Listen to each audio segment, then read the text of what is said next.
syllabiques. Les voyelles avec la consonne B. Les voyelles avec la... 21e personne. Oui, Ibrahim. À la première personne singulière. Notre Guinée, elle est à nous la terre Guinée, si fatiguée, mon aimé, forêt et plaie, à nous ça sont les fidèles, partis africains, qui fait vivre mon cœur pour toujours, nous serons les titres défensés, nous les jurons. Quelle est la première personne du singulier?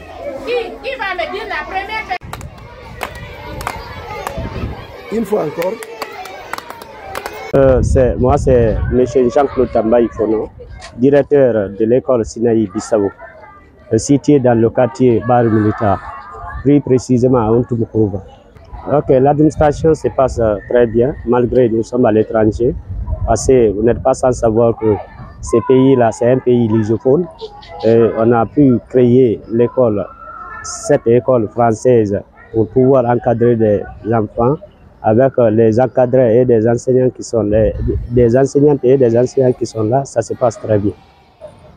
Les conditions de vie des enseignants. Ok, vous savez, l'école, c'est un pilier de 3 catégories, les encadrés, les parents et les élèves. À ce qui concerne les enseignants, tout se passe très bien. On n'a pas beaucoup de difficultés, avec les parents aussi, il n'y a pas beaucoup de difficultés. On se débrouille pas mal. Les enseignants sont là, elles se débrouillent pas mal, elles donnent les cours comme il faut, elles ne se plaignent pas quand même par rapport à leur prime. Et ils revendiquent parfois les primes. Non, pour le moment, cela s'est pas produit d'abord à l'école Sinaï francophone, parce que l'administration, la direction prend toutes les précautions pour éviter cela, pour ne pas perturber la formation des enfants. Par rapport à ça. Et au niveau des cahiers de préparation, ensuite, le niveau des enseignants, la formation, qu'en est-il? Oui, au niveau les cahiers de préparation, ça se passe bien par l'aide des autorités de la sous-préfecture de Sareboilo.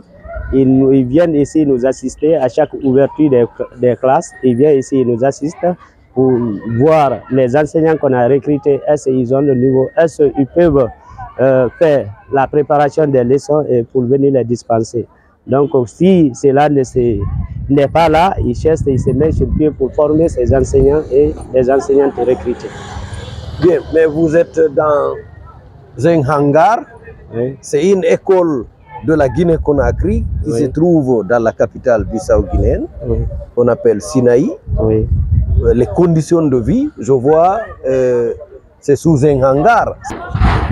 Oui, merci beaucoup. Merci beaucoup. Par rapport au bâtiment, comme vous le voyez, c'est un hangar. Parce que vous savez, l'objectif de cette école, bien sûr, c'est un hangar, mais l'objectif de cette école, c'est pour pouvoir récupérer nos enfants qui sont ici avec leurs parents.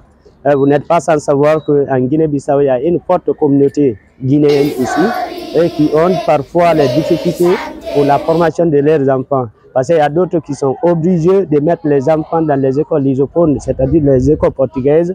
Et une fois mettre l'enfant dans une école portugaise, si le papa ou la maman veut se déplacer pour aller en Guinée, l'enfant est obligé d'abandonner l'école.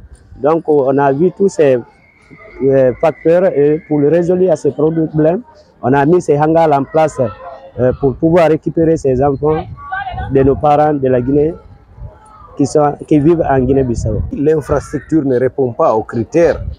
Est-ce que vous n'avez pas cherché à joindre les autorités bissau-guinéennes pour vous trouver un local qui répond aux critères? Vous savez, ça c'est un projet, ça est en cours. Les démarches sont en cours par rapport à ça. Parce que la chaleur est suffocante. Nous sommes à la fin du mois de février. Et la chaleur commence au mois de mars, avril. C'est insupportable. En tout cas, les intempéries vont impacter négativement sur l'enseignement ici, apprentissage. Oui, exactement ça, exactement. Les conditions, par exemple, d'installation des élèves, à peu près, ça ne répond pas aux critères, mais bon, c'est un projet qu'on a débuté.